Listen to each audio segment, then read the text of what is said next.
기도하고 찬양했으면 좋겠습니다.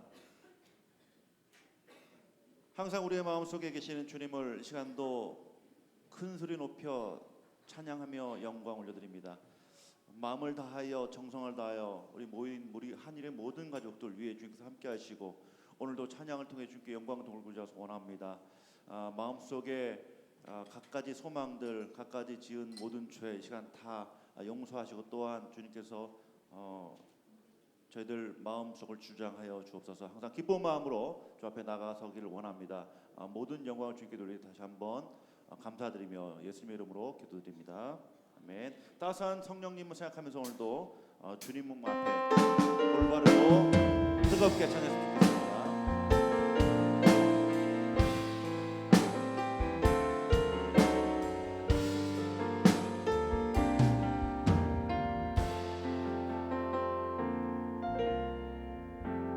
따스한 성령님 마음으로 보내 내 몸을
하나님은 너를 지키시는 자 너의 우편에 그늘 되시니 낮의 해와 밤의 달도 너를 해치 하나님은 너를 지키시는 자 하나님은 너를 지키시니 너의 환난을 면케하시니 너의 환난을 면케하시니 그가 너를 도우시리라 너의 출입을 지키시리라 눈을 들어 산을 보아라 너의 도움 어디서 오나 천지칠시 너를 만드시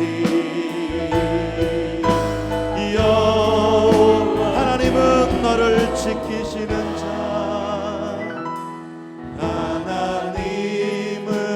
너를 지키시는 자 너의 우편에 그늘 되시니 낮의 해와 밤의 달도 너를 해치 못하리 하나님은 너를 지키시는 자 너의 환난을 면케하시니 그가 너를 도우시리라 너의 출입을 지키시리라 눈을 들어 산을 보아라 너의 도움 어디서 오나 천지칠시 너를 만드시 너 눈을 들어 산을 보아라 눈을 들어 산을 보아라 너의 도움 어디서 오나 천지칠시 너를 만드시 이어 우리 목소리만 합니다 눈을 들어 산을 보아라 눈을 들어 산을 보아라 너의 도움 어디서 오나 천지칠시 너를 만드시 이여 우리 다 함께 눈을 들어 산을 보아라 들어 산을 보주여 너의 도움 어디서 오나 천지칠시 너를 만드시 이야 우리 오른손만 높이 드시고 눈을 들어 산을 보아라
찬양해야 돼 주께서.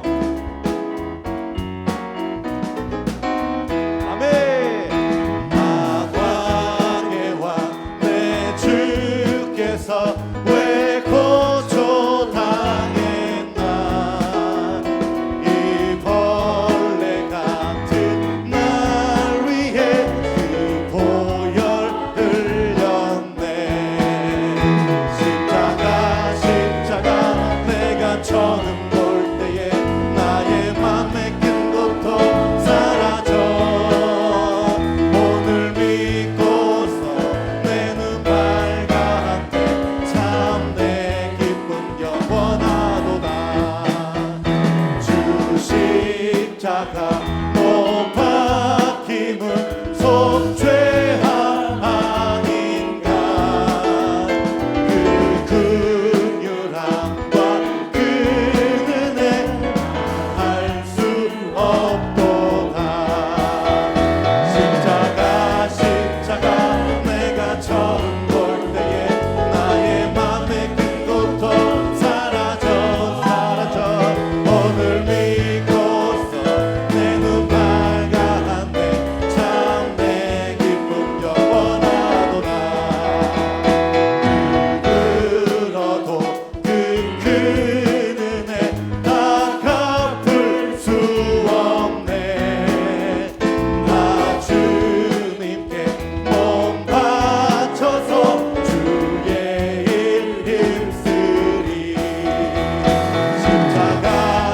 십자가 내가 처음 볼 때에 나의 맘에 큰 고통 사라져. 오늘 믿고서 내 눈 밝아한데 참 내 십자가 아멘.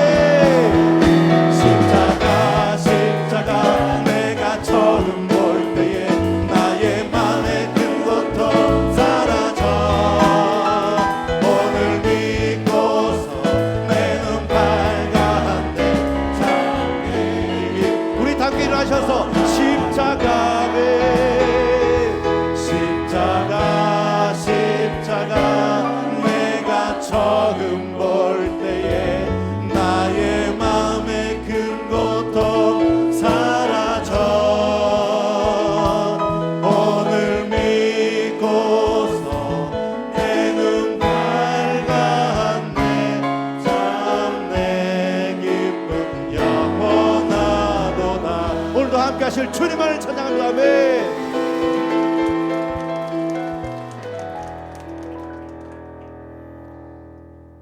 함께 앞뒤좌우로 인사하겠습니다. 사랑하며 축복합니다. 인사하겠습니다. 할렐루야. 그의 성소에서 하나님을 찬양하며 그의 권능의 궁창에서 그를 찬양할지어다. 아멘.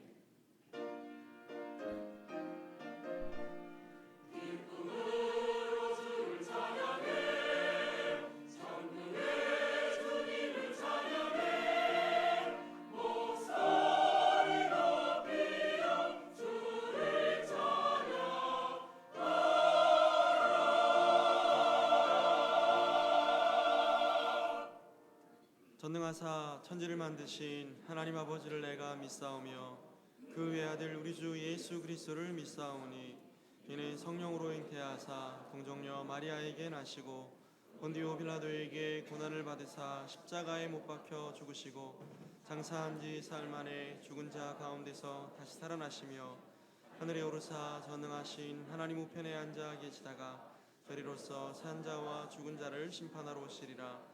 성령을 믿사오며 거룩한 공예와 성도가 서로 교통하는 것과 죄를 사하여 주시는 것과 몸이 다시 사는 것과 영원히 사는 것을 믿사옵나이다.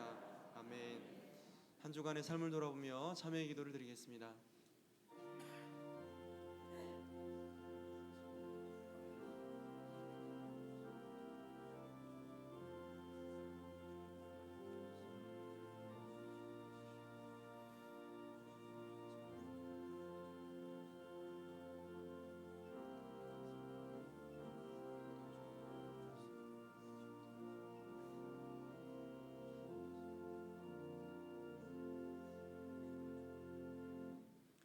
사제의 선언입니다. 만일 우리가 우리 죄를 자백하면 그는 미쁘시고 의로우사 우리 죄를 사하시며 우리를 모든 불의에서 깨끗하게 하실 것이요. 아멘.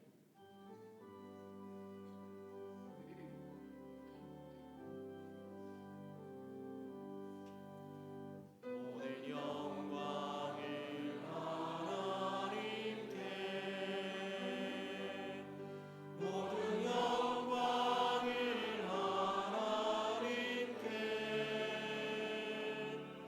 온 마음과 뜻 다해 주사모합니다. 모든 영광을 하나님께.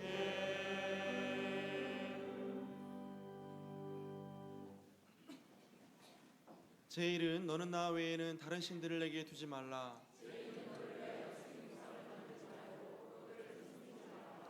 제3은 너는 내 하나님 여호와의 이름을 망령되게 부르지 말라. 제5는 내 부모를 공경하라. 제7은 간음하지 말라. 제9는 내 이웃에 대하여 거짓 증거하지 말라.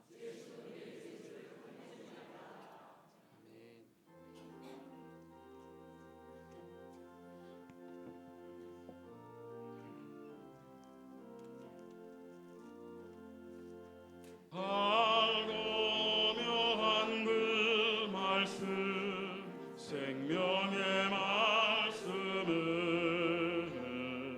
귀한 그 말씀 진실로 생명의 말씀이 나의 길과 믿음 밝히 보여주니 아름답고 귀한 말씀 생명샘이로다. 아름답고 귀한 말씀 생명샘이로다. 귀한 주님의 말씀은 내 노래 되도다. 모든 사람을 살리는 생명의 말씀은 값도 없이 받아 생명 길을 가니 아름답고 귀한 말씀 생명샘이로다. 아름답고 귀한 말씀 생명샘이로다. 널리 울리어 퍼지는 생명의 말씀은 마음의 용서와 평안을 골고루 주나니 다만 예수 말씀 듣고 복을 받네. 아름답고 귀한 말씀 생명샘이로다. 아름답고 귀한 말씀 생명샘이로다. 아멘.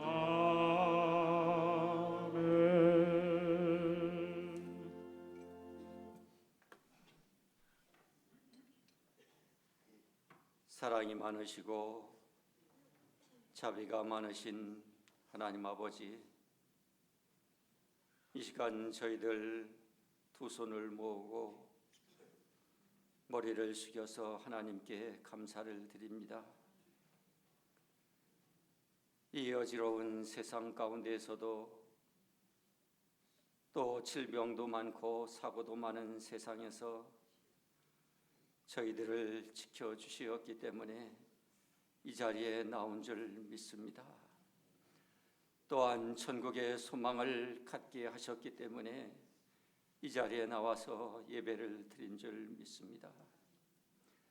하나님 아버지, 다시 한번 감사를 드립니다. 저희들에게 이렇게 한량없는 은혜와 축복을 주시었건만 저희들 잊어버리고 살 때가 너무나도 많이 있었습니다. 하나님 용서하여 주시옵소서. 하나님이 안 계신 것처럼 하나님을 우리들 머릿속에서 마음속에서 까맣게 잊어버리고 산 적이 많이 있었습니다. 하나님 아버지, 불쌍히 여겨 주시옵소서. 저희들 정말 하나님 앞에 가서 섰을 때에 무슨 면목으로 어떠한 낯으로 하나님을 대면하겠습니까? 하나님 불쌍히 여겨 주시옵소서. 하나님 아버지, 이제 우리들 이 새해에는 더욱 하늘에 소망을 두고 살아가게 하여 주시옵소서. 하나님을 향한 믿음의 확신을 더욱 굳건히 갖게 하여 주시옵소서. 하나님 아버지, 이 새해에는 기필코 우리들 하나님께서 준비하신 축복과 은혜를 다 받아 누리는 귀한 성도님들 되게 하여 주시옵소서. 가정이 행복하게 하여 주시고 하나님 아버지, 직장을 갖게 하여 주시고 사업이 번성할 수 있도록 하나님 인도하여 주시옵소서. 무엇보다도 굳건한 믿음으로 하나님께 영광 돌리게 하여 주시옵소서. 하나님 아버지, 우리 교회를 생각해 봅니다. 말씀 위에 굳건히 세워가는 교회가 되게 하여 주시옵소서. 하나님 아버지, 이 땅 위에 하나님의 말씀을 하나님 아버지 갖게 하여 주시고 또 우리 교회를 세워주시어서 지금까지 이렇게 부흥 성장시켜 주셨습니다. 우리 많은 성도님들이 정말 피와 땀과 눈물로 이렇게 세워진 교회인 것을 저희들 압니다. 하나님 아버지, 한두 달 사이에 세워진 것이 아니고 1년, 2년 사이에 이렇게 된 것이 아닌 것을 저희들 알게 하여 주시옵소서. 하나님 아버지, 정말 우리 교회 사랑하여 주시어서 하나님 아버지, 이 세상에서 가장 따뜻한 교회 되게 하여 주시고 정말 포근한 교회가 되게 하여 주시고 하나님 아버지, 평안하고 사랑이 넘치는 교회가 되게 하여 주시옵소서. 하나님 아버지, 오고 싶어하는 교회가 될 수 있도록 하나님 도와주시옵소서. 하나님 아버지, 앞으로도 정말 하나님의 말씀 위에 굳건히 있어서 후대들을 양육하는 교회가 되게 하여 주시고 저희들 고달픈 세상에서 살다가 교회에 나왔을 때 하나님 아버지, 힘을 얻게 하여 주시고 놀라운 평화를 누리는 교회가 되게 하여 주시옵소서.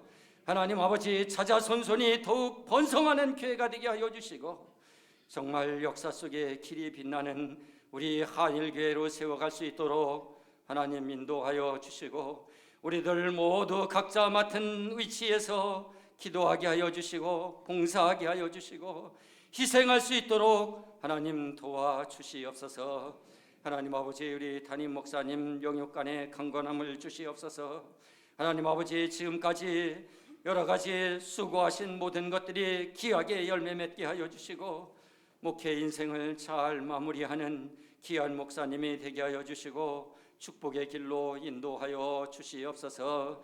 하나님 아버지, 이름 없이 빛도 없이 고생하는 우리 부목사님, 전도사님 하나님 기억하여 주시어서 교회 일을 잘 감당하게 하여 주시고 정말 힘을 주시고 능력을 주시고 성령 충만함을 허락하여 주시옵소서.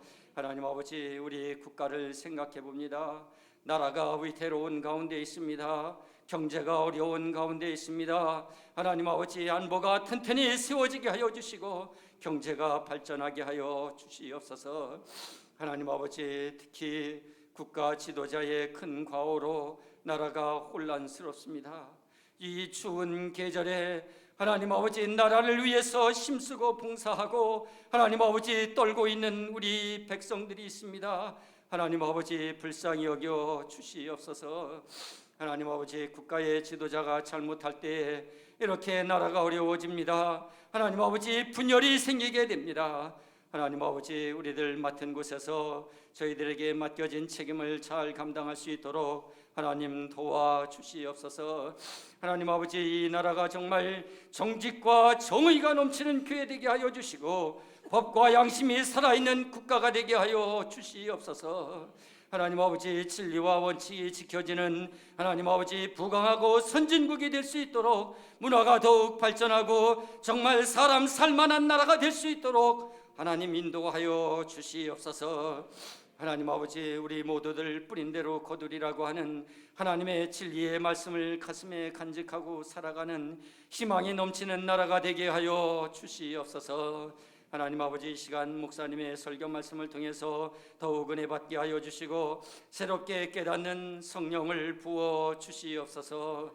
하나님 아버지 준비한 할렐루야 찬양대의 찬양을 통해서 저희들 은혜 받게 하여 주시고 하늘의 큰 기쁨을 맛보게 하여 주시옵소서. 하나님 아버지 이 시간 하나님께만 귀한 영광을 돌리는 귀한 예배가 되게 하여 주시옵소서. 모든 말씀 예수님의 이름으로 기도드렸사옵나이다.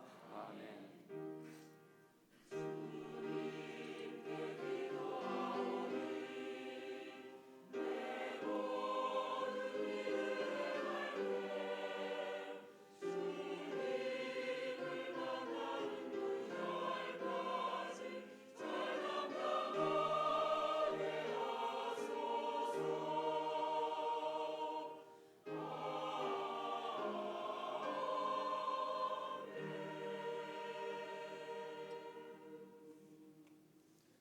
함께 일어나서 하나님 말씀을 받겠습니다. 오늘 우리 주시는 하나님 말씀은 학개 1장 1절로 11절 말씀입니다.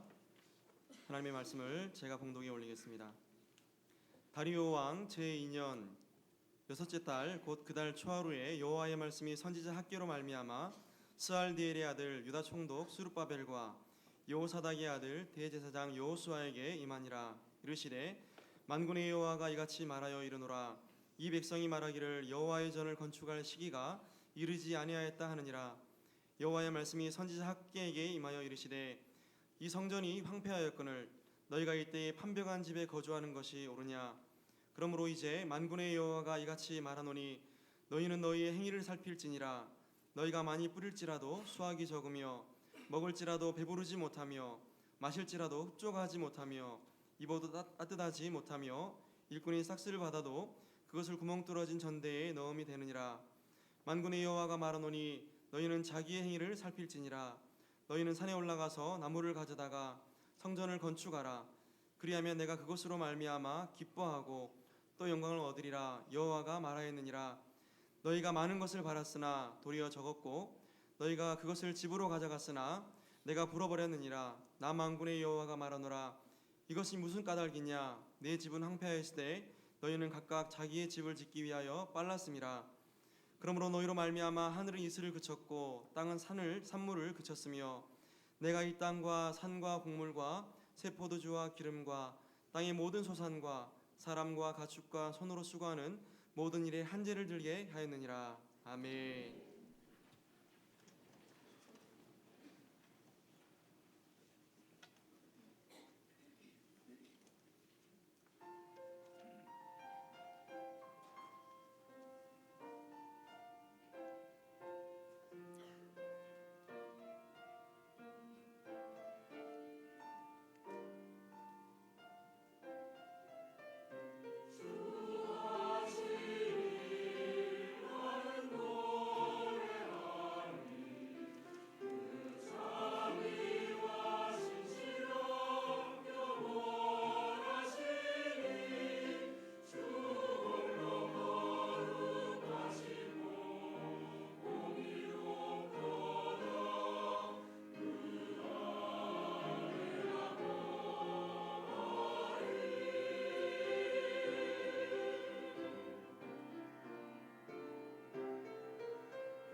할렐루야.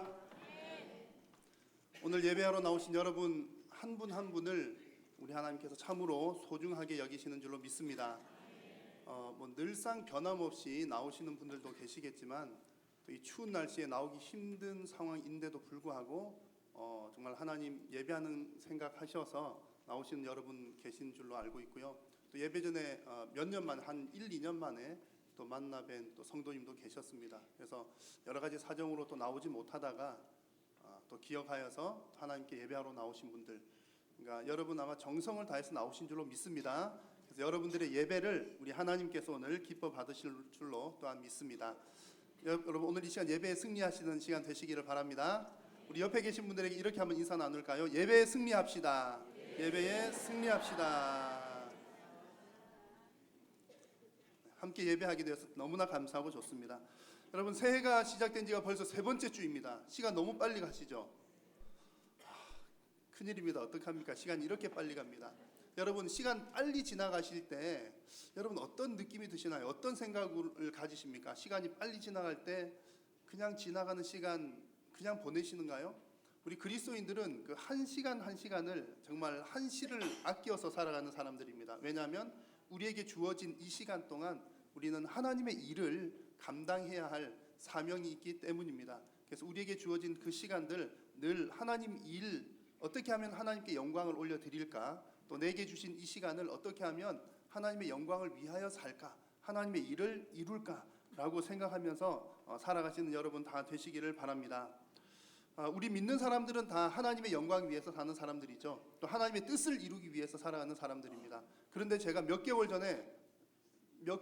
전부터 해서 최근에 좀 놀란 일이 있었습니다. 뭐냐면 그리스도인들은, 제가 생각할 때 그리스도인들은 다 하나님을 믿고 또 이제 같은 성경을 보고 있고 그러니까 같은 뜻을 가지고 있을 것이다 이렇게 생각을 했습니다. 그래가지고 뭐 교회 다니는 사람들은 다들 생각이 비슷비슷하지 않겠나 그 정도 생각을 했는데요. 최근에 최순실 씨 사건이 일어난 이후에 같은 교회 안에서도 이렇게 생각이 다를 수 있구나 하는 것을 제가 느끼면서 깜짝 놀랐습니다. 정치 이야기 하는 거 아닙니다. 여러분 긴장하지 마시고요. 정치 이야기 안 하겠습니다. 깜짝 놀랐습니다. 아마 여러분 충분히 공감 가시죠?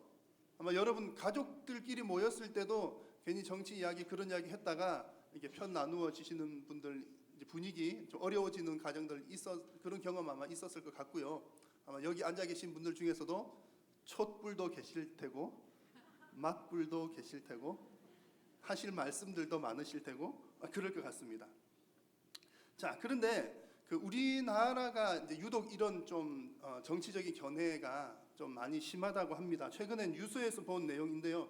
그 몇몇 기관들에서 이제 6개 나라를 대상으로 해서 이념 성향을 분석한 게 있었습니다. 얼마 전에 있었는데 조사 결과 보니까 이 나라들 중에서 우리나라가 가장 진보적인 나라로 나타났다고 합니다. 가장 진보적인 나라로 나타났는데 중요한 것은 뭐냐면 그 우리나라가 의 세대에 있어서 우리나라 세대에 있어서 쉽게 말하면 뭐 20대 그리고 60대 이렇게 비교를 해봤을 때 20대와 60대의 정치적인 성향 차이가 너무 많이 난다는 겁니다. 세대 차이가 많이 난다는 거죠.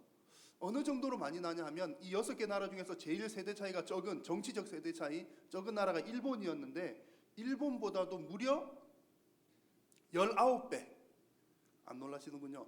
너무 크니까 안 놀랄 수도 있습니다. 여러분 누가 여러분에게 뭐 1,000억 갖다 주었다 그러면 못 놀라시잖아요. 19배는 어마어마한 이제 수치상이긴 하지만 큰 차이입니다. 20대와 60대가 우리나라에 있어서 정치적 성향이 이렇게 크다는 거죠. 뭐 이 정치에 관한 이야기를 하려고 말씀드린 것은 아니고요. 다시 교회 이야기로 들어가 보면 안타까운 거는 뭐 그냥 정치적인 견해야 뭐 다르다 손 치더라도 교회 안에서 우리 믿는 사람들끼리 또 견해 차이가 많더라는 거죠. 믿는 사람들 사이에서 정치적인 이야기뿐만 아니라 예를 들면 교회의 부흥과 성장 뭐 이런 것은 우리 뭐 다 같은 공동 주제이잖아요. 공통적인 관심사인데 어떤 사람들은 교회가 성장하려면 이렇게 해야 된다 이렇게 주장하기도 하고요. 또 어떤 사람들은 아니다 교회가 성장하려면 저렇게 해야 된다 그렇게 이야기하기도 합니다. 또 심지어는 무슨 소리입니까? 왜 교회가 꼭 성장해야만 합니까? 성장을 추구하는 것은 좋지 못합니다. 이렇게 보는 경우들도 있습니다. 자, 여러분, 한 하나님을 섬기고 우리가 한 공동체, 한 몸 공동체로서 한 교회를 이루고 있는데 어떻게 해서 이렇게 의견들이 다를까요? 의견이 다를 수는 있겠습니다. 그렇죠? 의견들이 다를 수는 있지만 만약에 그 다른 의견들로 인해서 그 하나님 나라의 일, 하나님의 뜻을 이루는 일이 방해를 받는다면 그것은 문제가 되는 것입니다. 그래서 우리가 이 부분은 주의를 해야 할 줄로 믿습니다. 오늘 우리가 함께 나눌 말씀은 학계 말씀인데 학계서의 말씀이 바로 오늘 우리가 처한, 우리 개인이 처한, 우리 교회가 처한 이 형편과 비슷한 면이 많이 있습니다. 그래서 오늘 우리가 말씀을 나누는 중에 여러분 개인이나 혹은 여러분이 속한 그 공동체가 어떤 뭐 의견 차이로 인해서 무슨 문제가 있다든지 갈등이 있다든지 하는 그런 부분들이 있으시다면 오늘 주시는 하나님의 말씀을 통해서 이 말씀 속에서 그 길을 찾기를 바랍니다. 그래서 어떻게 하는 것이 바른 순서이고 어떻게 하는 것이 빠른 순서인지를 오늘 말씀 가운데 찾는 시간 될 수 있기를 바랍니다. 먼저 오늘 주어진 말씀의 배경을 먼저 간략하게 한번 설명을 드리려고 합니다. 오늘 우리가 읽은 이 학계의 내용은 이스라엘 유다 백성들이 바벨론으로 포로를 잡혀간 후에 70년 만에 돌아와서 하나님의 성전을 재건하는 내용입니다. 하나님께서 예레미야 선지자를 통해서 예언하셨던 그 70년이 거의 다 되어갈 무렵에 하나님께서는 세계사를 움직여서 세계의 제국들의 왕들의 마음을 움직이셔서 하나님의 이 일을 진행을 해 나가고 계십니다. 여러분 다니엘서 읽어 보셨을 때에 이제 그런 내용 기억나시죠? 벨사살 왕이 잔치를 벌입니다. 잔치를 벌이고 있었을 때 공개 손이 나와가지고 벽에다 글씨를 씁니다. 뭐라고 썼습니까? 메네 메네 데겔 우 바르신이라고 글씨를 썼던 그날에 다니엘은 그 나라의 나라 서열 3위가 되게 되고요. 바로 그날 밤에 이 벨사살 왕은 바사의 고레스에 의해서 죽임을 당하게 되고 정복을 당하게 됩니다. 이후에 이 고레스가 이제 왕이 된 후에는 많이 우리 들어본 이름이잖아요. 이 고레스 왕은 자기 자신의 나라들에게도 좀 이렇게 인정을 받는 왕이었고 피정복민들에게도 관대한 정책을 펼쳤던 그런 왕입니다. 하나님께서 이 고레스 왕의 마음을 움직이셔서 아니 이 사람을 왕으로 세운 것도 하나님이시죠. 그리고 그 왕의 마음을 움직이셔서 포로로 잡혀갔던 이 유다 백성들 다시 고향 땅으로 돌아갈 수 있도록 해주고 또 성전 건축할 수 있도록 가서 또 하나님 잘 섬길 수 있도록 그렇게까지 쭉 해주었습니다. 이때 이제 백성들이 이끌고 1차로 돌아온 여러 차례에 걸쳐서 돌아오게 되는데 처음 이렇게 백성들을 이끌고 왔던 지도자가 스룹바벨 총독이었습니다. 자, 그런데 이 고레스 왕은 허락을 했습니다. 성전 재건하도록 하시오 하고 여러 가지 이제 여건들을 다 마련해 주었는데 막상 시작을 하고 난 이후에 사마리아 사람들 그리고 그 지역에 있었던 사람들의 방해가 있게 되었습니다. 그 방해로 성전 재건은 중단이 되고 맙니다. 이 방해를 했던 사람들은 어떤 방해들을 했냐면 예를 들면 이제 이런 거짓 정보를 가지고 거짓 고소를 나라에 올리는 겁니다. 이때는 이제 페르시아가 이 각 나라들을 다스리고 있었던 때였기 때문에 이제 페르시아에게 막 고소문, 상소문을 올리는 겁니다.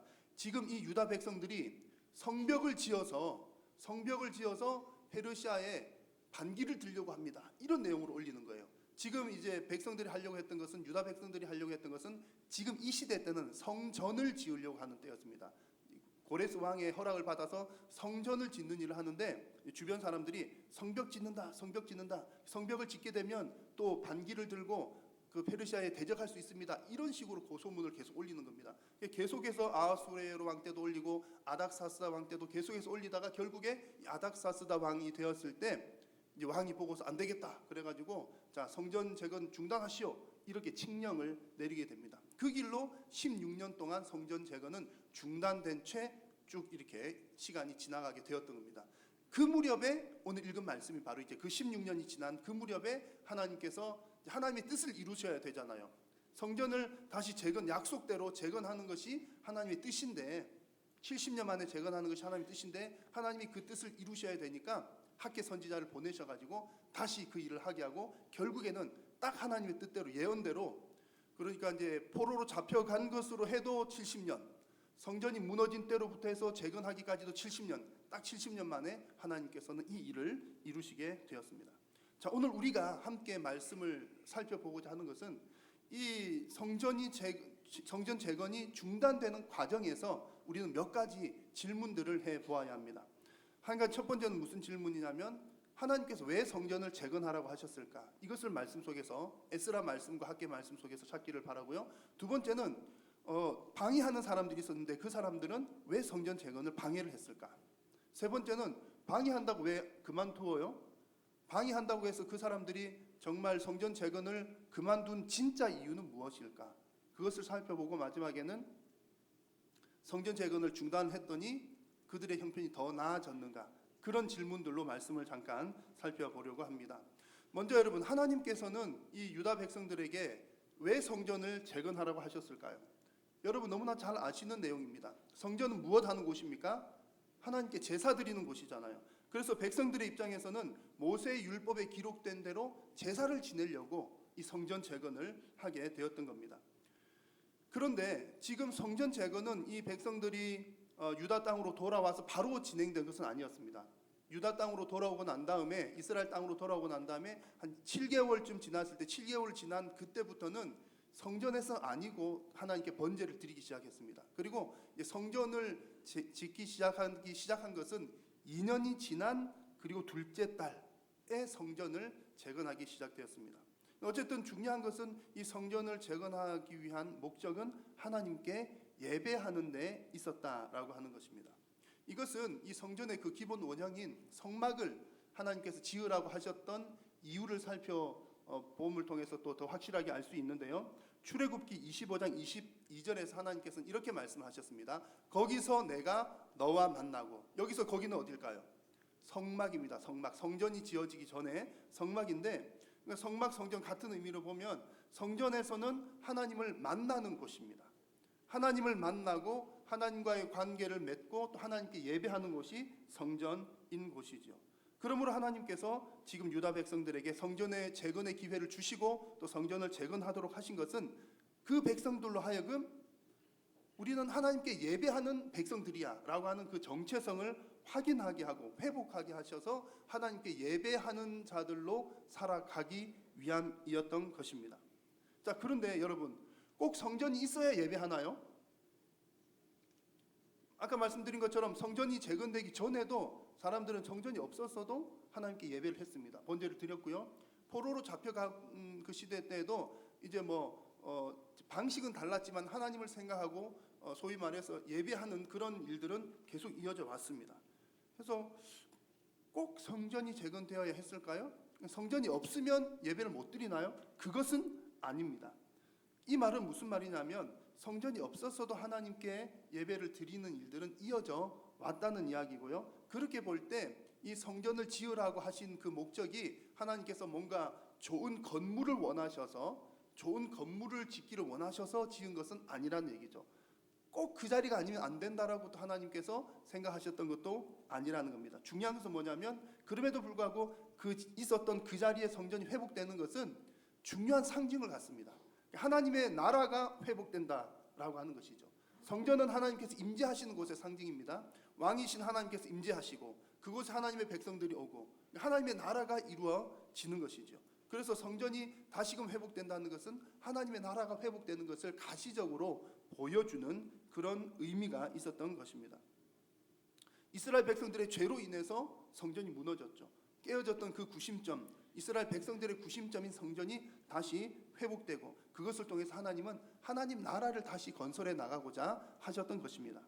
그래서 이 의미가 너무나 중요한 것이 지금 오늘날에는 성전이 있습니까? 없습니까? 없습니다. 오늘날의 성전의 개념은 과거의 성전의 개념은 없습니다. 없고 우리가 예배드리는 이 예배당도 교회라고 하는 개념도 좀 다릅니다. 그럼에도 불구하고 우리가 과거에 있었던 성전을 살펴볼 만한 충분한 이유가 있는 것은 그 근본적인 원리는 같기 때문에 그렇습니다. 과거에 있었던 그 성전, 하나님께서 성전을 재건하라고 하셨던 그 이유가 하나님께 예배하도록 하기 위함이고 그 예배를 통해서 하나님의 나라가 세워져 나가기 위함이었다면 오늘날에도 그것은 동일하게 적용이 되는 겁니다. 하나님도 오늘날 저와 여러분들을 통해서 영적인 성전이 재건되기를 바라고 계십니다. 여러분, 혹 여러분 삶 가운데 예배하시는 삶이 좀 어려운 적은 없으십니까? 항상 예배할 때마다 기쁨이 넘치고 과거에는 참으로 은혜가 넘쳤는데 혹 여러분 예배의 어떤 그런 감격이 좀 떨어지진 않았습니까? 혹은 아니면 여러분들이 살아가고 있는 삶의 목적이 하나님 나라를 위한 삶의 목적이 아니라 그냥 그것은 희미해져 버린 혹시 그런 모습은 없습니까? 만약에 그러시다면 하나님께서 저와 여러분들에게 학개에게 주셨던 말씀처럼 동일하게 너의 영적 성전을 재건하라고 말씀하고 계시는 줄로 믿습니다. 이것이 우리 그리스도인들의 존재의 이유요 우리의 사명이기 때문에 그렇습니다. 그러면 여러분들의 삶의 정체성은 하나님을 만나고 예배 드리는 것인 줄로 믿으시기를 바랍니다. 우리의 삶의 목적은 하나님 나라를 건설하는 그 사명을 감당하는 것인 줄로 믿으시는 여러분 되시기를 축원합니다. 자, 그런데 이제 하나님께서 학개 선지자를 통해서 그 전에 이제 회복시키셔서 이제 성전을 재건을 하게 하셨는데 그런데 그 일들이 잘 되었습니까? 잘 되지 않았습니다. 그래서 오늘 말씀과 동시대인 에스라 말씀을 보니까 이 예배하는 일을 위한 성전을 재건하는데 방해꾼들이 나타났습니다. 에스라 4장 4절 말씀을 보니까 이렇게 기록합니다. 이로부터 그 땅 백성이 유다 백성의 손을 약하게 하여 그 건축을 방해했다라고 말합니다. 하나님께 예배드리는 성전을 건축하는 것을 방해합니다. 왜 방해했을까요? 1번 예배하는 것이 보기 싫어서, 2번 다른 이유 때문에. 여러분, 그 이스라엘 백성들이 예배하는 성전을 짓는데 성전을 못 짓게 만들어요. 왜 못 짓게 만들까요? 그냥 생각할 때는 예배 못하게 하려고 그랬을 것 같죠. 근데 그 이유를 좀 더 자세히 살펴보면 좀 복잡한 이유가 있습니다. 좀 복잡한 갈등이 그 속에 있는 겁니다. 왜냐하면 이 사람들이 처음부터 성전 짓는 것을 방해했던 것은 아닙니다. 처음에 예루살렘 성전이 다시 지어진다는 소식을 듣고서 주변 사람들이 왔습니다. 와서 무엇이라고 이야기했죠? 우리도 그 예배 드릴 수 있도록 성전을 짓는 곳에 참여하고 싶다. 그렇게 이야기를 했습니다. 그래서 에스라 4장 2절 말씀을 보시면 그 중간쯤부터 보시면 우리도 너희 같이 하나님을 찾노라. 아수르 왕 에살핫돈이 우리를 이리로 오게 한 날부터 우리가 하나님께 제사를 드리노라. 그러면 지금 성전을 재건하기 그 이전부터 이 사람들은 성전은 아니었지만 하나님께 예배를 드리고 있었다는 것이고 성전 짓는다는 얘기를 듣자 우리도 예배 좀 할 수 있도록 같이 합시다.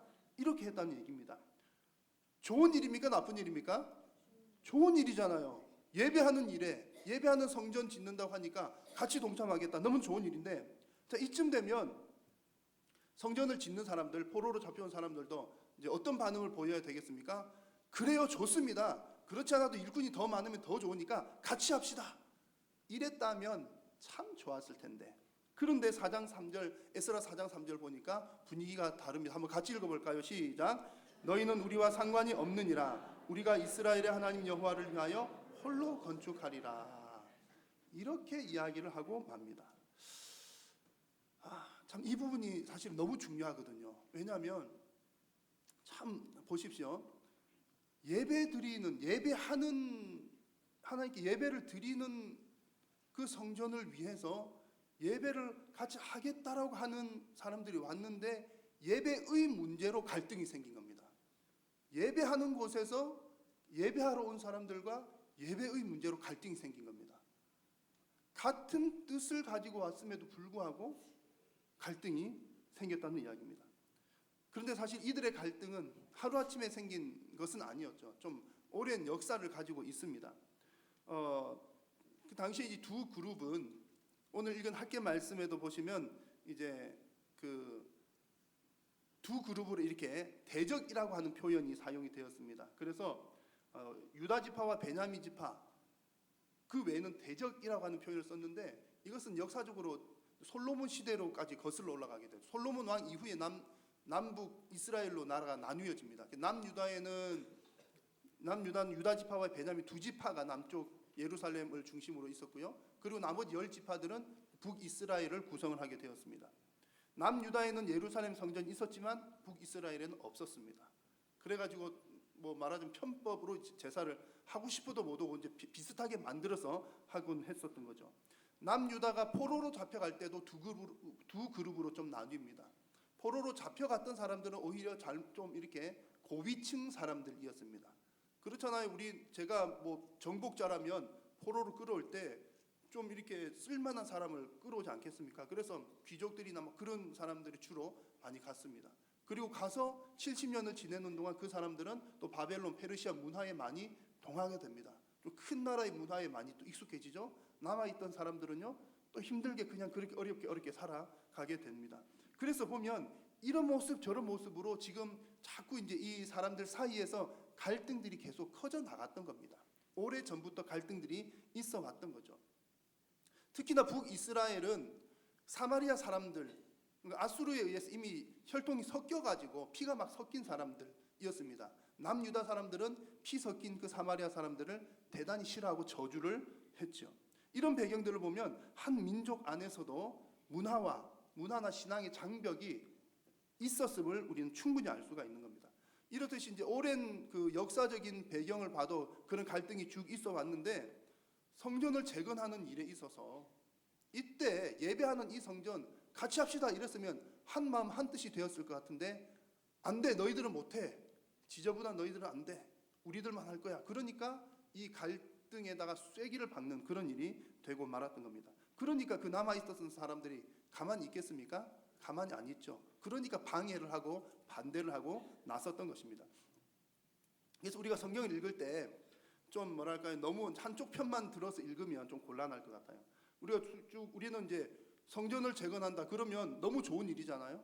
좋은 일이니까 하나님 기뻐하시는 일이니까 성전 재건하는 사람들은 착한 사람, 방해하는 사람들은 나쁜 사람 이렇게 이제 보기도 쉽지만 방해한 것도 잘못했지만 그러나 이 갈등이라고 하는 것은 어느 한쪽에서만 유발된 것이 아니라 서로에게 책임이 있다는 것을 우리는 발견할 수가 있는 겁니다. 그래서 너무나 안타까운 것은 포로에서 돌아온 사람이나 그곳에 남아 있었던 사람이나 다 하나님께 예배하는 일을 원하는 사람들이었고 그 예배라고 하는 공통적인 분모가 있었음에도 불구하고 그것이 갈등으로 드러나게 되고 그 갈등을 문제를 풀지 못하니까 오히려 그것이 더 깊은 갈등의 씨앗이 되고 말았던 것입니다. 여러분, 이 학계 시대의 이 이야기들은 오늘날 우리 개인의 삶과 교회들의 모습에서도 비슷하게 적용이 됩니다. 큰 교회나 작은 교회나 여러분 큰 교회의 갈등이 적을까요? 작은 교회의 갈등이 적을까요? 큰 교회 사람들한테 물어보면요, 아이고 작은 교회가 훨씬 분위기가 좋겠지, 가족 같은 분위기 얼마나 오순도순 좋을까, 참 부러워 그렇게 생각할 수 있지만 작은 교회 다니는 사람은요 맨날 봤던 그 사람 또 뭐 이렇게 봐도 부딪히고 저렇게 봐도 부딪히고 큰 교회가 참 좋겠다, 큰 교회는 이런 일이 좀 적겠지라고 생각하지만 큰 교회나 작은 교회나 사람이 모인 곳에서는 어느 곳이나 갈등이 없는 곳이 없는 줄로 저는 확신을 합니다. 그리고 예배를 하는 같은 목적으로 모였지만 안타깝게도 그런 모임들 가운데에서도 갈등이라고 하는 것은 어쩔 수 없이 존재하게 되는 그런 모습인 겁니다. 마치 지금 학기 시대의 모습과 비슷합니다. 그러면 중요한 것은 무엇입니까? 갈등이 없을 수는 없잖아요. 없을 수는 없으면 이 갈등을 어떻게 처리하느냐라고 하는 것이 정말 중요한 하나의 과제가 될 것입니다. 자, 지금 이스라엘 백성들은 이 갈등을 잘 해결했을까요? 잘 못했을까요? 안타깝게도 해결을 잘 못하고 말았습니다. 그래서 이스라엘 백성들은 외부에서 이렇게 방해하는 요소들이 있으니까 이 성전 재건을 포기를 해버리는 겁니다. 여러분, 성전 재건이 얼마나 중요합니까? 하나님과의 관계적인 면에서도 또 내 사명적인 면에서도 너무나 중요한 성전 재건이었는데 방해하는 사람들이 있다고 그만두었습니다. 자, 여러분, 이들이 성전 재건을 포기한 진짜 이유가 무엇일까요? 방해했다고 그냥 그만두었을까요? 방해받았기 때문에 그만두었을까요? 그것은 아닌 것 같습니다. 물론 표면적으로는 그것이 문제가 되었지만 더 심각하고 더 중요한 것은 그들의 내면 상태에 있었습니다. 오늘 2절 말씀을 보시면 한번 같이 읽어보겠습니다. 만군의 여호와가 이같이 말하여 이르노라. 이 백성이 말하기를 여호와의 전을 건축할 시기가 이르지 아니하였다 하느니라. 여기서 중후반부를 보시면 여호와의 전을 건축할 시기가 이르지 아니하였다. 누가 하는 말입니까? 백성들이 하는 말입니다. 자, 하나님께서는 스룹바벨을 통해서 성전을 재건하기를 원하셨는데, 기대하셨는데, 지금 백성들의 반응은 방해하는 세력들이 나타나니까 지금은 그럴 만한 때가 아닙니다 라고 한 발짝 발을 뒤로 빼는 겁니다. 자, 그러면 지금은 그럴 만한 때가 아니면 지금은 무엇 할 때라고 이들은 생각했을까요? 말씀을 이렇게 쭉 보면 충분히 추측할 수 있는 것이 이제 이런 내용들입니다. 4절 말씀 보니까 이 성전이 황폐하였거늘 너희가 이때에 판벽한 집에 거주하는 것이 옳으냐라고 말씀을 했는데, 여기서 판벽한 집에 거주한다는 것은, 판벽이라고 하는 것은 이제 집이 완성된 집을 말합니다. 완성된 집. 이스라엘 백성들이 포로에서 돌아오고 난 다음에 물론 살 집이 있어야죠. 집을 지어야죠. 그런데 너희들의 집은 잘 지었는데 전 건축한 것은 뒤로 하고 너희들의 집은 잘 짓고 잘 살고 있구나, 이런 얘기입니다.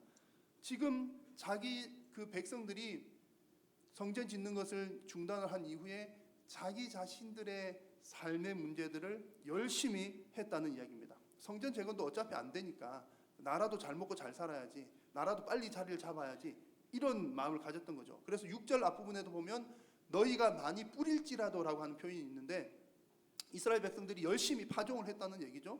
9절 앞부분에도 너희가 많은 것을 바랐으나라고 하는 표현이 있습니다.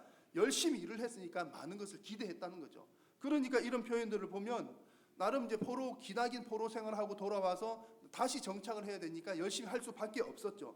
잘한 일입니다. 잘한 일인데, 나름대로 열심히 살아온 일인데 나름대로 빨리 정착하려고, 빨리 어떻게 해보려고 열심히 뛰었는데, 그것이 여러분 잘한 일일까요? 못한 일일까요? 어디서 문제가 생겼습니까? 그 중요하게 먼저 해야 될 일을 하지 않은 채 자기들의 일을 하게 된 것이 문제였다는 겁니다. 그래서 이 이스라엘 백성들이 성전 재건을 포기한 진짜 이유는 누가 방해를 해서라기보다는 그 내면 속에는 그 갈등이 생긴 그 갈등들을 잘 해결하지 못한 그들의 마음, 그리고 어려운 환경을 극복하지 못한 채 자기 자신들의 일에만 몰두했던 그것이 문제가 되었던 겁니다. 여러분, 갈등이 생기면 해결을 해야죠. 해결하지 않고서 다른 쪽으로 해결점을 찾게 되니까 지금 문제가 생기게 되는 겁니다. 그래서 아마 그 사람들은 이제 이런 생각을 했겠죠. 지금은 아무리 생각해봐도 시국이 좋지 않아. 또 온 동네 사람도 나와서 방해하지. 정부에서도 하지 말라고 하지. 그럴 바에는 차라리 내가 먼저 빨리 자리 잡고 나중에 세상이 좋아지면 그때 가서라도 성전을 다시 건축하는 게 낫지 않겠어? 여러분, 옳은 말입니까? 잘못된 말입니까? 그 말만 들으면 충분히 이해가 가죠. 상황 보면 이해가 되고. 그런데 우리는 여러분 상황을 보고 삽니까? 하나님의 말씀을 보고 삽니까? 하나님의 말씀을 보고 사는 사람들인 줄로 믿습니다. 하나님께서 성전을 재건하라 하셨어요. 그곳에서 예배하고 그것을 중심으로 하나님 나라를 이루겠다 하셨습니다. 그런데 지금 백성들의 문제는 자기의 상황, 자기의 환경, 자기의 그 어려운 그 갈등들을 극복하지 못한 채 손을 놓아 버렸던 것이 문제인 겁니다. 여러분, 방향을 잘못 잡은 것이지요. 이들의 마음을 아신 하나님 이들의 마음을 충분히 아셨지 않겠습니까? 하나님의 마음은 어떠했을까요? 좀 전에 보았던 2절 말씀을 다시 한번 보시면 2절 말씀 가운데 이 백성이라고 하는 표현이 있습니다. 이 백성이라고 하는 것을 유심히 보시면서 말씀을 한 번 더 보십시오. 어떤 분위기인지 한번 느껴보십시오. 만군의 여호와가 이같이 말하여 이르노라. 이 백성이 말하기를 여호와의 전을 건축할 시기가 이르지 아니하였다.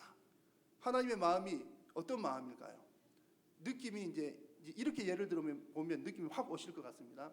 여러분, 자녀를 기르실 때 이제 아기들이 막 이쁜 행동도 많이 하고 때로는 막 사고도 치고 그러잖아요. 아기들이 이쁜 짓 할 때는 여러분 어떤 표현을 쓰십니까? 손자나 손녀나 아기들, 자식들이 이쁜 짓 할 때는 아이고 내 새끼 그러죠. 아이고 내 새끼 그럽니다. 아기가 사고 칠 때는요, 아이고 이놈의 자식, 이 자식, 아이고 내 새끼, 야 이 자식. 느낌이 확 다르지 않습니까? 하나님께서 이스라엘 백성들을 향해서 성경에 쭉 보면 하나님의 백성들을 향해서 이렇게 표현하시는 것들이 주로 어떻게 표현하냐면 내 백성이라고 하나님이 표현하십니다. 이스라엘을 향해서 내 백성 표현하시는데 오늘 이 말씀에 학계 말씀에서는 이 백성, these people이라는 표현을 사용하고 계시는데 에이 이놈의 자식 이런 그런 이제 안타까운 마음이 많이 들어있는 그런 표현인 것입니다. 여러분 여기 계신 여러분 모두는 하나님으로부터 이 백성 소리 아니고 내 백성이라는 소리를 계속 들으시기를 축복합니다. 자, 그래서 지금 이스라엘 백성들이 지금 사실은 성전을 재건을 건축한 것은 외부적인 환경보다는 그들의 마음의 문제가 있다는 것이었고요. 하나님께서 이것을 보고 참 마음을 아파하고 계신다는 것을 보았습니다. 자, 그렇다면 이 백성들이 이스라엘 백성들이 예배의 회복과 하나님 나라의 건설의 사명을 뒤로 한 채 자기의 일들 열심히 했더니 그 결과는 좋은 결과가 나왔습니까? 그들의 살림살이가 조금이라도 나아졌을까요? 나라도 먼저 자리 잡아 보려고 타협을 해보았지만 그것은 바른 방법이 아니었습니다. 나라도 빨리 자리 잡고 어떻게 해보려고 했지만 그것이 빠른 순서도 아니었습니다. 왜냐하면 하나님의 백성은 하나님께서 길을 열어 주셔야 하기 때문입니다. 오늘 말씀 11절 말씀을 보니까 이렇게 말씀을 하죠. 하나님께서 내가 이 땅과 산과 곡물과 새 포도주와 기름과 모든 소산과 사람과 가축과 손으로 수고하는 모든 일에 한재를 들게 하였느니라. 여러분 하나님 백성 아니 모든 우리의 인류의 모든 길들은 다 하나님 손에 붙들려 있는 줄로 믿습니다. 특별히 하나님의 백성들에게 있어서 이 순서는 너무나 중요한 거죠. 여러분 하나님의 백성에게 있어서 가장 중요한 것은 예배의 회복이 가장 최우선인 줄로 믿습니다. 그리고 하나님 나라의 건설의 사명대로 살아가는 것이 우리의 삶에 가장 우선이 되어야 할 줄로 믿습니다. 그래서 물고기는 물속에 있어야 행복하고 새는 하늘을 날아 행복한 것처럼 하나님의 백성은 예배의 자리에 사명의 자리에 있어야 행복한 줄로 믿습니다. 그렇게 살아갈 때 하나님께서는 이 땅의 모든 문제들도 다 해결해 주십니다. 성경을 보시면 얼마든지 그런 내용들이 많이 나옵니다. 신명기 28장을 보시면 우리가 하나님의 말씀을 듣고 하나님의 명령대로 살아가면 하나님께서 말씀하시기를 들어와도 복을 받고 나가도 복을 받는다 말씀을 했습니다. 레위기 26장에도 보면 여호와의 규례를 계명을 지키고 준행하면 우리가 타작하는 것은 포도를 딸 때까지 또 포도를 따는 것은 파종할 때까지 끊임없이 그 수확이 계속 이어진다는 이야기입니다. 믿음의 사람은 5이 100을 쫓고 100은 만을 쫓는다라고 말씀을 했습니다. 여러분 무엇이 바른 순서입니까? 예배를 회복하는 것이 바른 순서인 줄로 믿습니다. 무엇이 빠른 순서인가요? 예배를 회복하는 것이 빠른 순서인 줄로 믿습니다. 오늘 우리가 학계 말씀을 보니까 참 안타깝죠. 예배를 위해서 모인 그 자리에 예배에 관한 것이 문제가 되어서 갈등의 씨앗이 되었습니다. 그런데 중요한 것은 이 갈등을 어떻게 해결하느냐가 더 중요하죠. 해결 방법은 하나밖에 없습니다. 무엇입니까? 예배하는 것입니다. 성전을 다시 재건하고 회복하는 것이 그 문제를 해결하는 것인 줄로 믿습니다. 가장 먼저 해야 될 것은 예배의 회복이요 은혜의 회복인 줄로 믿습니다. 그것이 해결되지 않은 채 우리가 아무리 다른 것을 뜯어 고치고 바꾸어 보아도 열심히 해보아도 소용이 없다는 것입니다. 오늘 말씀에서도 이 예배의 회복을 뒤로 한 채 자기 자신들의 삶을 열심히 개척을 했지만 그러나 그 결과는 아무런 소득이 없었다는 것을 우리에게 분명하게 보여주고 있습니다. 여러분의 개인의 일에 있어서 여러분들의 가정에 있어서 혹 무슨 문제가 있으십니까? 만약 그러시다면 내 집을 먼저 고치려고 하지 마시고 하나님의 집을 먼저 고치시기를 축복합니다. 하나님의 집을 고친다는 것은 하나님과의 관계를 회복하는 것을 말합니다. 예배를 회복하고 은혜를 회복하는 것이 바른 순서이고 빠른 순서입니다. 우리 한일교회가 다시 한번 부흥하고 성장하려면 무엇이 바른 순서이고 무엇이 빠른 순서일까요? 여러분 무엇보다도 예배가 회복되고 은혜가 회복되는 것이 가장 중요한 줄로 믿습니다. 그래서 때로는 부수적인 어떤 것들은 아쉽지만 버려야 될 때도 있습니다. 은혜를 떨어뜨리는 어떤 요소들, 예배 생활을 가로막는 그 무엇이 있다면 과감하게 버려야 할지도 모르겠습니다. 중요한 것은 우리가 예배의 자리로 나아가고 예배의 자리에서 은혜를 회복하고 그리고 그 자리에서 하나님께 영광 올려드리는 것이 우리의 가장 우선되어야 할 일인 줄로 믿습니다. 마지막으로 8절 말씀을 같이 한번 읽어보실까요? 시작. 너희는 산에 올라가서 나무를 가져다가 성전을 건축하라. 그리하면 내가 그것으로 말미암아 기뻐하고 또 영광을 얻으리라. 여호와가 말하였느니라. 아멘. 여러분, 여러분의 예배가 회복되면, 여러분의 은혜가 회복되면 하나님께서 기뻐하십니다. 하나님께서 영광을 받으십니다. 그리고 여러분들의 삶의 모든 남은 문제들, 우리 교회의 모든 일들을 하나님께서 채워주실 줄로 믿습니다. 예배가 회복되는 여러분들의 모든 삶 되시기를 축원합니다. 기도하겠습니다. 하나님, 참으로 고맙고 감사합니다. 연약하고 부족한 저희들 예배의 자리로 인도하여 주시고, 여러 가지 환경들, 여건들 가운데서도 하나님께 예배하는 자리를 기억나게 하시고 하나님께 나와 예배하는 삶을 살게 하시니 감사합니다. 사랑하는 우리 한인의 모든 권속들 날마다 예배에 승리하며 은혜가 회복되는 역사가 있도록 하나님 복 내리어 주옵소서. 예수님의 이름으로 기도드립니다. 아멘. 교회 소식 몇 가지 전해드리겠습니다.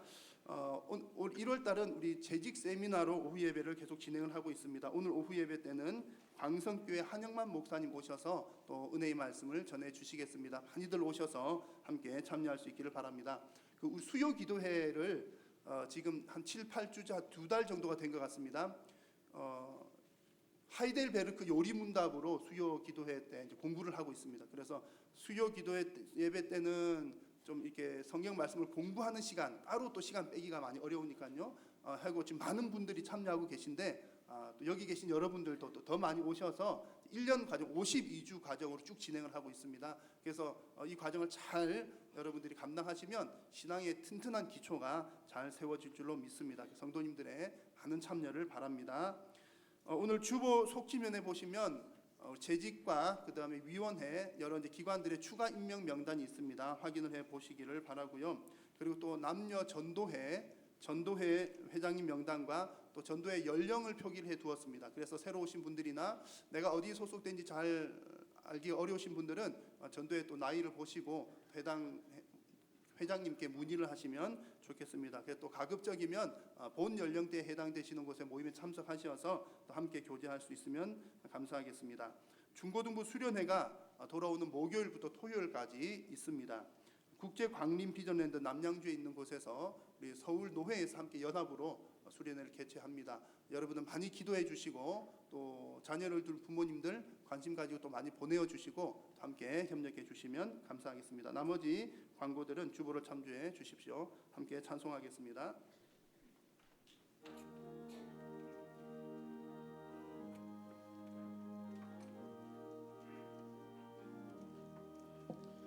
예수가 함께 계시니 시험이 오나 겁없네.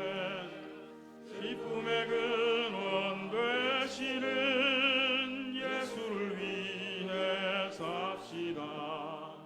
날마다 주를 섬기며 언제나 주를 그 사랑 안에 살면서 딴 길로 가지 맙시다. 이 세상 사는 동안에 주 이름 전파하면서 무한한 복나 주시는 예수를 위해 삽시다. 날마다 주를 섬기며 언제나 주를 기리고 그 사랑 안에 살면서 딴 길로 가지 맙시다. 이 세상 친구 없어도 예수는 나의 친구니 불의한 일을 버리고 예수를 위해 삽시다. 날마다 주를 섬기며 언제나 주를 기리고 그 사랑 안에 살면서 딴 길로 가지 맙시다. 주께서 심판하실 때 잘했다 칭찬하리니 이러한 상급 받도록 예수를 위해 삽시다. 날마다 주를 섬기며 언제나 주를 기리고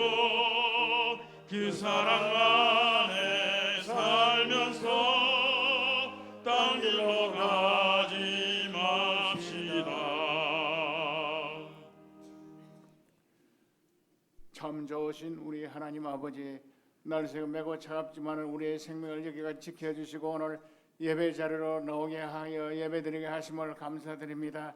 하나님 앞에 예배를 드리면서 하나님 사랑, 교회 사랑으로 11조를 봉헌합니다. 감사, 성교, 장학, 구제, 기타 여러 예물들 주님 앞에 봉헌하오니 주님 협량하여 주옵소서. 주님의 풍성한 축복의 손길로 채워주시고 우리를 인도하여 주옵소서. 예수님의 이름으로 기도하옵나이다. 아멘. 우리 구주 예수 그리스도의 크신 은혜와 아버지 하나님의 무한하신 사랑하심과 성령님의 교통하심과 위로하심과 충만케 하심과 넘치도록 크게 축복해 주시는 역사가 오늘 예배한 성도들 머리 위와 가정과 하시는 모든 일들 위해 영원 무궁토록 함께 있을지어다. 아멘.